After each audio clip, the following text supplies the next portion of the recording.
18 मार्च 2025 मंगलवार। पहला पाठ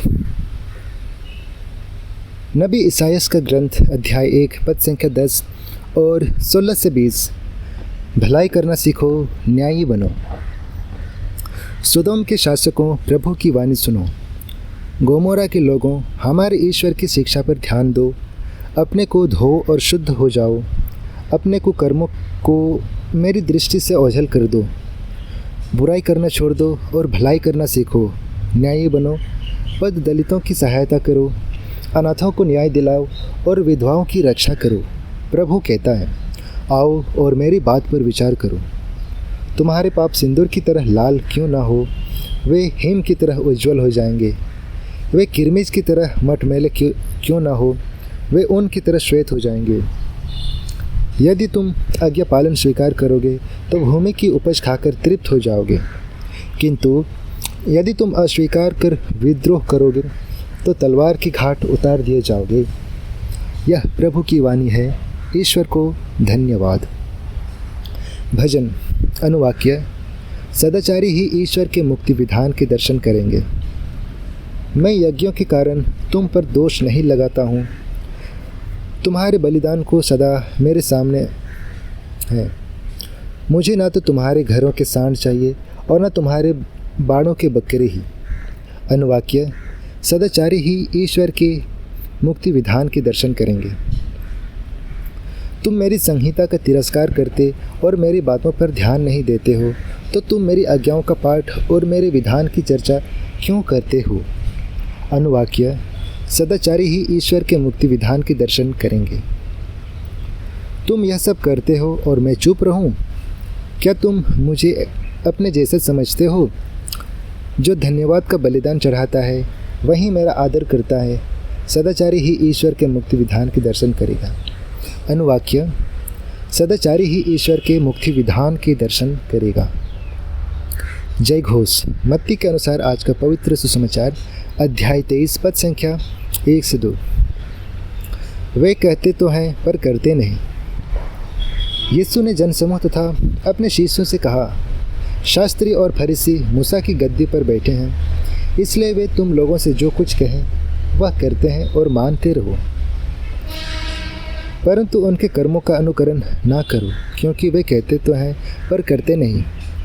वे बहुत से भारी बोझ बांधकर लोगों के कंधों पर लाद देते हैं, परंतु स्वयं उंगली से भी नहीं उठाना चाहते।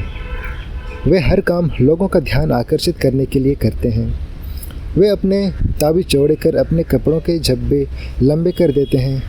भोजों में प्रमुख स्थानों पर और सभागृहों में प्रथम आसनों पर विराजमान होना, बाजारों में प्रणाम सुनना और जनता द्वारा गुरुवर कहलाना, यह सब उन्हें बहुत पसंद है। तुम लोग गुरुवर कहलाना स्वीकार ना करो, क्योंकि तुम्हारा एक ही गुरु है और तुम सब के सब भाई हो। पृथ्वी पर किसी को अपना पिता ना कहो, क्योंकि तुम्हारा एक ही पिता है जो स्वर्ग में है। आचार्य भी कहलाना स्वीकार ना करो, क्योंकि तुम्हारा एक ही आचार्य है, अर्थात मसीह। जो तुम लोगों में से सबसे बड़ा है वह तुम्हारा सेवक बने। जो अपने को बड़ा मानता है वह छोटा बनाया जाएगा, और जो अपने को छोटा मानता है वह बड़ा बनाया जाएगा। यह प्रभु का सुसमाचार है। हे ख्रिस्त, तेरी स्तुति हो। तो आइए आज के दोनों पाठों पर हम मनन चिंतन करेंगे, और इसे हम सुनेंगे फादर भास्कर मथियास के द्वारा, जो भोपाल महाधर्म प्रांत के हैं, और वो बताते हैं, ईश्वर पाप से घृणा करते हैं लेकिन पापियों से नहीं। ईसाया के ग्रंथ अध्याय 1 के 18वें पद में प्रभु हमें आश्वासन देते हैं, तुम्हारे पाप सिंदूर की तरह लाल क्यों ना हो, वे हिम की तरह उज्ज्वल हो जाएंगे। वे किरमिज की तरह मटमैले क्यों ना हो, वे ऊन की तरह श्वेत हो जाएंगे। यदि हम उनकी आज्ञाओं का पालन करेंगे तो वह क्षमा और एक नए जीवन का वादा है। आज के सुसमाचार में यीशु लोगों को फरीसियों की शिक्षाओं का पालन करने के लिए कहते हैं, बल्कि उनके कार्यों का नहीं। यीशु उनकी शिक्षाओं की सराहना करते हैं, लेकिन उनकी कपटता की नहीं। यह हमें याद दिलाता है कि हमारे कार्य वही होने चाहिए जो हम दूसरों को सिखाते हैं या जिन शिक्षाओं की घोषणा हम करते हैं। हमें वास्तविकता में जीना चाहिए, ना कि दिखावे के लिए। फरीसियों ने अपने महिमा के लिए कार्य करते थे, न कि ईश्वर की महिमा के लिए। परंतु निकोदेमुस, अरिमथिया के यूसुफ और संत पौलुस ऐसे थे जिन्होंने यीशु की शिक्षाओं को खुले हृदय से ग्रहण किया। ईश्वर पापियों को दंड नहीं देते, बल्कि उन्हें पश्चाताप करने के लिए बुलाते हैं। यीशु पापियों को बुलाने एवं दया और अनुग्रह प्रदान करने आए। आइए हम अपने जीवन को पूरी तरह से ईश्वर को समर्पित करें, बुरे कार्यों को त्यागें और उनके प्रिय संतान बने।